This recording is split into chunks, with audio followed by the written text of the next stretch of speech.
Bien, último bloque del programa. Habíamos anunciado la presencia aquí con nosotros de Gustavo Sánchez Romero, que es periodista del Diario de Paraná, de la revista Dos Florines, de Canal 13, de Santa Fe. Gustavo es el responsable de economía del diario y hace mucho tiempo trabaja este tema. Gustavo, buenas noches. Daniel, buenas noches, ¿cómo le va? Bien. Vamos por algunos temitas que me interesan sobremanera. ¿Cómo cayó? Porque vos manejás mucha relación con el sector empresario, ¿no? ¿Cómo cayó toda la defraudación de ATER en los empresarios no involucrados, que se encontraron con mucha gente conocida, digamos, demasiado conocida, ¿no?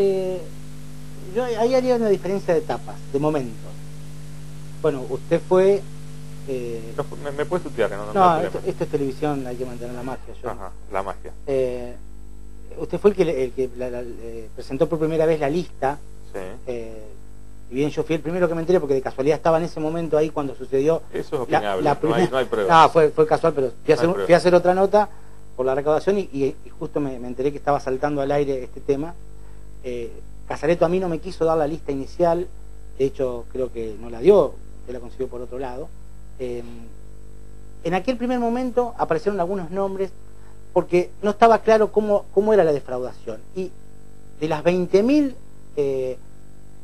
expedientes auditados al día de hoy, 17.000 eran estas compensaciones truchas que no tenían expediente, que se manejaban con un papelito desde la mesa de entrada hasta la fiscalización, que era la misma persona. En realidad eran 3 personas que funcionaban bajo la misma persona de Estrella Yankelevich, y en realidad en aquel momento se filtraron algunos nombres y la gente pensó que todas las compensaciones, incluso las que estaban bien hechas, formaban parte de la irregularidad. Entonces para los empresarios en ese primer momento aparecieron los nombres conocidos de quienes hacían compensaciones.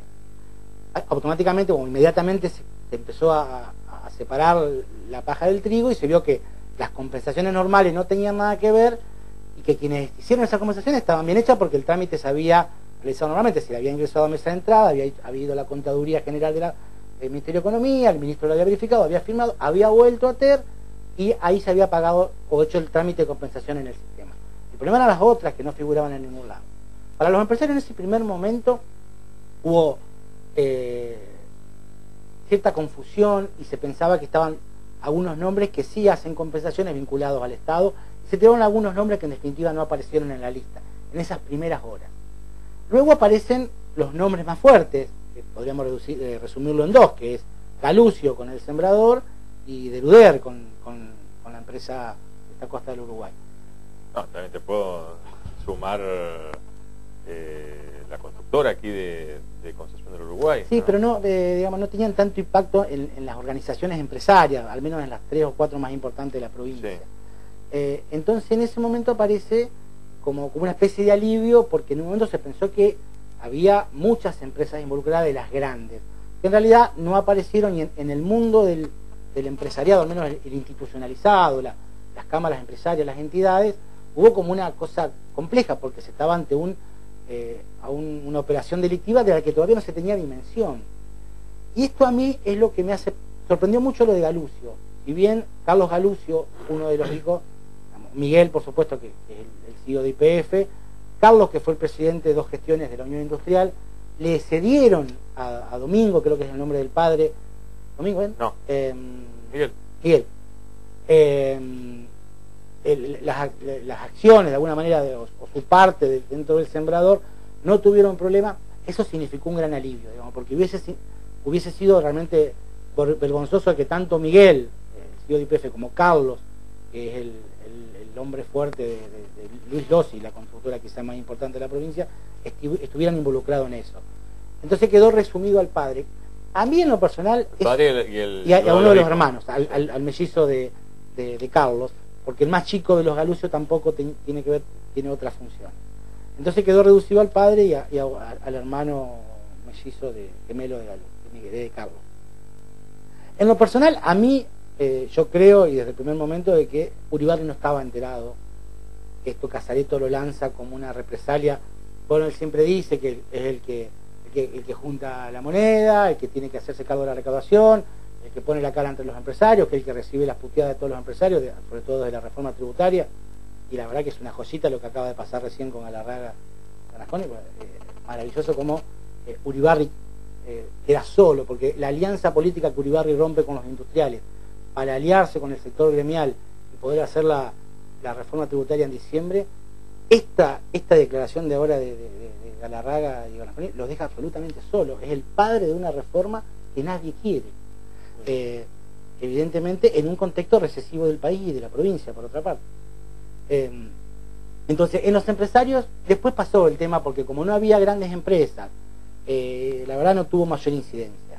Hoy por hoy es un tema que se reduce al ámbito administrativo de la provincia, y al menos en los empresarios que yo he hablado hubo algún estupor general, sobre todo por la aparición del apellido Galucio. Yo creo que si Uribarri sabía de que estaba un apellido Galucio, teniendo en cuenta que él había sido el impulsor de la presencia de Miguel en YPF, no hubiese hecho algo para que no se destapara como se destapó este conflicto, que me parece que se le escapó de las manos a todos.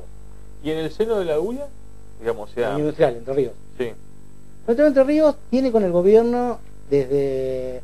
Recordemos que la Unión Industrial se enteró por la reforma tributaria de diciembre, luego del conflicto policial, se enteró por los medios. Esta reforma no fueron consultados. Uribarri les había prometido de viva voz que no iba a reimponer ingresos brutos en la provincia. Lo consideraron una traición, sobre todo porque además rompía esta alianza que había tenido Uribarri, de la que se jactaba, de la que se ufanaba en los últimos años con el sector productivo. Él hablaba de una reconversión del aparato productivo de la provincia, de la creación de no sé datos que son muchas veces incomprobables, que lo dice Jun, el ministro de Producción, lo dice el propio Uribarri, que la verdad esta provincia no mide nada. No hay cámaras empresarias que midan, el INDEC ha dejado de medir, o el DEC ha dejado de medir hace mucho tiempo las variables principales, todo se maneja al voleo, pero bueno, el gobierno tiraba estos datos de una provincia pujante, creciente, vinculada en una alianza estratégica con el sector productivo, que para mí hacía tiempo que estaba debilitándose, y la reforma tributaria hirió de muerte esta relación. Hoy hay una ruptura general con la Unión Industrial, y además le digo una provincia, el histórico festejo o celebración del Día de la Industria que se hacía el 2 de septiembre todos los años en Entre Ríos, en conjunto entre la Unión Industrial y el gobierno, este año no se va a hacer en conjunto, se va a hacer solamente la Unión Industrial, con la presencia de Miguel Ángel Broda, del presidente de la Unión Industrial de Córdoba y algunos economistas vinculados a la oposición. No va a haber ningún referente del kirchnerismo dentro de los expositores, y no habrá cena en conjunto a la noche entre el gobernador, que además el gobernador bailaba, hacía chistes, era un ámbito de mucha camaradería.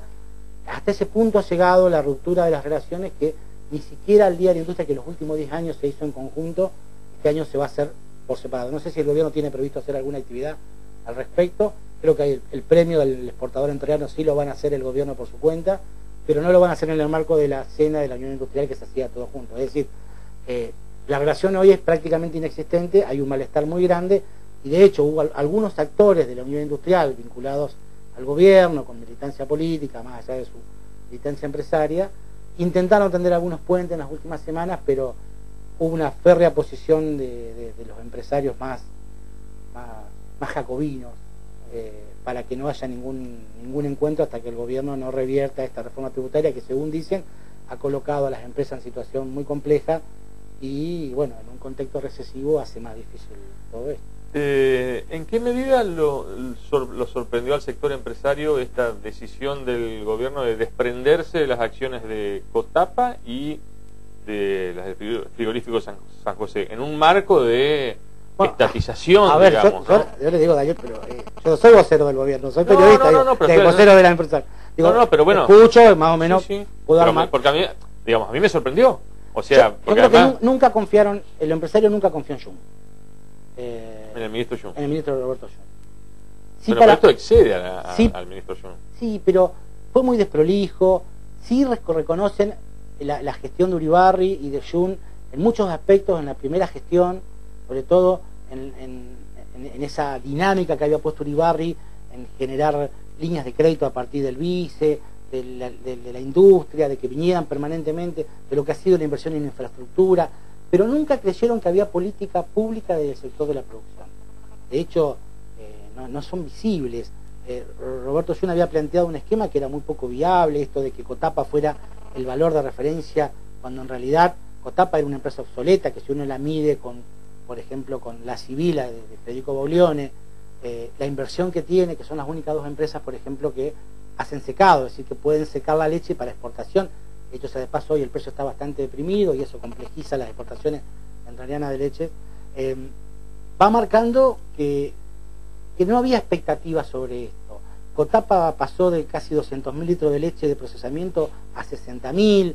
Había un proceso complejísimo donde hubo 450 cheques rebotados que no fueron denunciados al Banco Central. No había forma de modernizar el complejo tecnológico. Tiene un problema ambiental serio al estar ubicado dentro de la ciudad.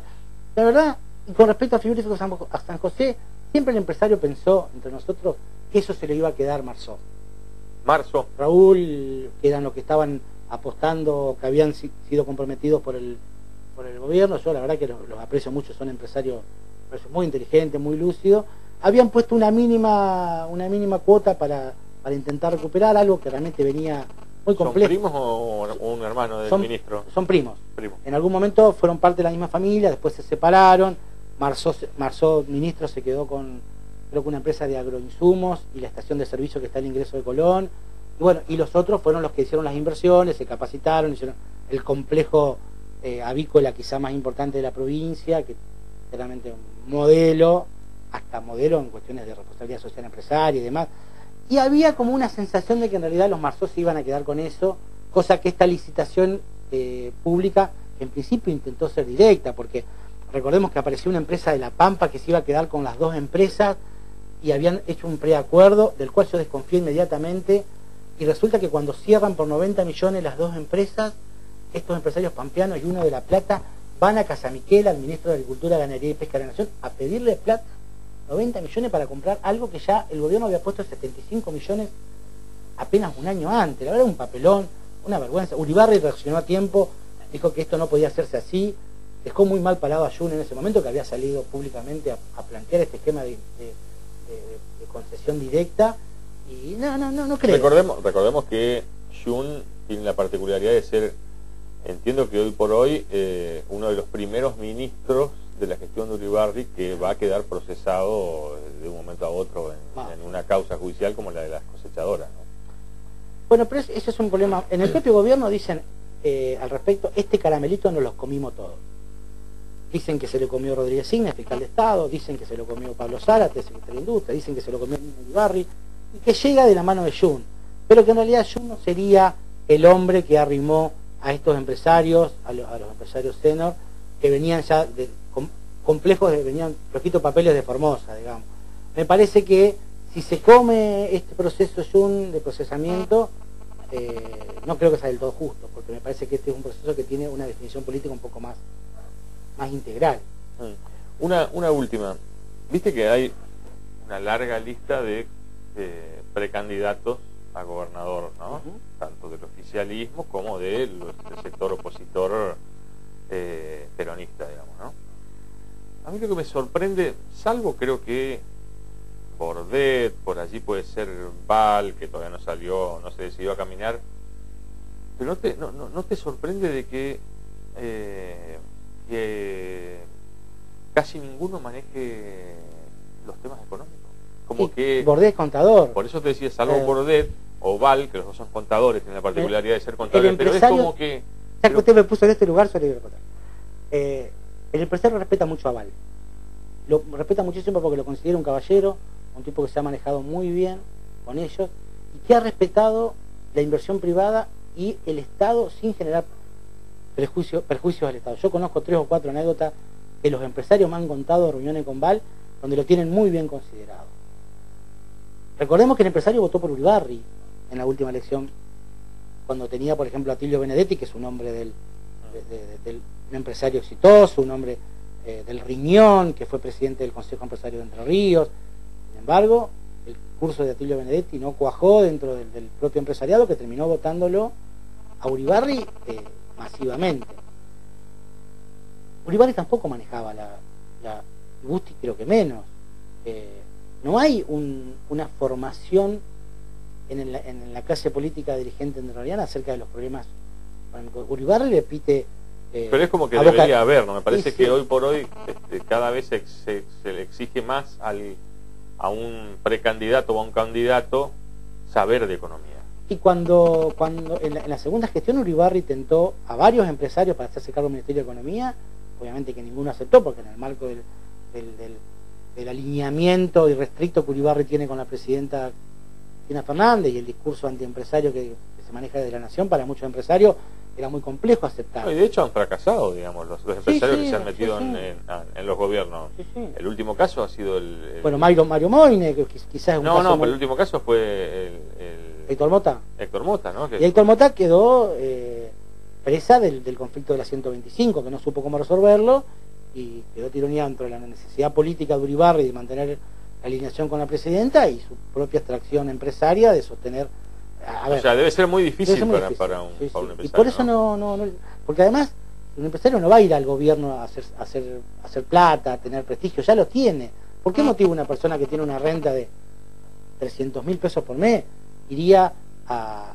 Tiene que haber una vocación de servicio tan grande. Un sueldo de 40.000. Un sueldo de 40.000, pero además con lo que es la carnicería que es hoy la gestión pública. Una provincia que está muy complicada, ¿no? Bueno, ustedes en la última edición lo han planteado muy bien. Esta provincia no solo que está en recesión, sino que tiene un déficit acumulado monstruoso, quizás yo muy preocupado por lo que es el déficit operativo, más que la emisión de letras y bonos, porque son instrumentos de corto plazo que se van renovando. El gobierno, hoy el default pone al gobierno, la posibilidad de un default de Argentina ante el mundo, poner a Entre Ríos en una situación muy compleja. Entre Ríos tiene preparado un bono en dólares a varios años, que no lo ha podido colocar, que era la solución que encontraba Valiero, que me sorprendió el rapto de honestidad al salir a decir públicamente Valiero la gravísima situación de la provincia. Lamentablemente esta provincia ha dejado de ser competitiva hace mucho tiempo, cobra los impuestos más caros del país, no fomenta la inversión privada, no tiene ningún instituto que genere participación del Estado en la creación de nuevas empresas. Se ha manejado al voleo, es una provincia que tiene cierta hostilidad con el sector empresario, sobre todo desde la dirigencia política. No me sorprende que no haya dirigentes que tengan alguna intención de conocer el funcionamiento de la economía más profundamente, pero dejan a los técnicos. Y bueno, afortunadamente hay un tipo como Valiero, digo, que es un prolijo, ordenado, que trata de mantener las cuentas, más allá de que no haya la provincia. Hay que mirar muy detenidamente, y cuando termino, el tema del empleo. Entre Ríos va a empezar a tener serios problemas de empleo, ya lo tiene. Entre Ríos no mide nada, pero cuando yo, por ejemplo, que trabajo en Santa Fe y veo la cantidad de informes estadísticos públicos y privados de cámaras empresarias que tiene Santa Fe, la angustiante situación económica de Santa Fe, digo, esto en Entre Ríos debe ser 2 veces peor, con la baja competitividad que tiene, la baja institucionalidad que tiene esta provincia. La verdad que el día que alguien mida algo vamos a encontrarnos que tenemos una realidad mucho más compleja que los 83.000 empleados públicos, y que el Estado vuelve a ser la gran bolsa de trabajo que alguna vez pensamos que había dejado de estar. Gustavo, gracias por la visita. Por favor.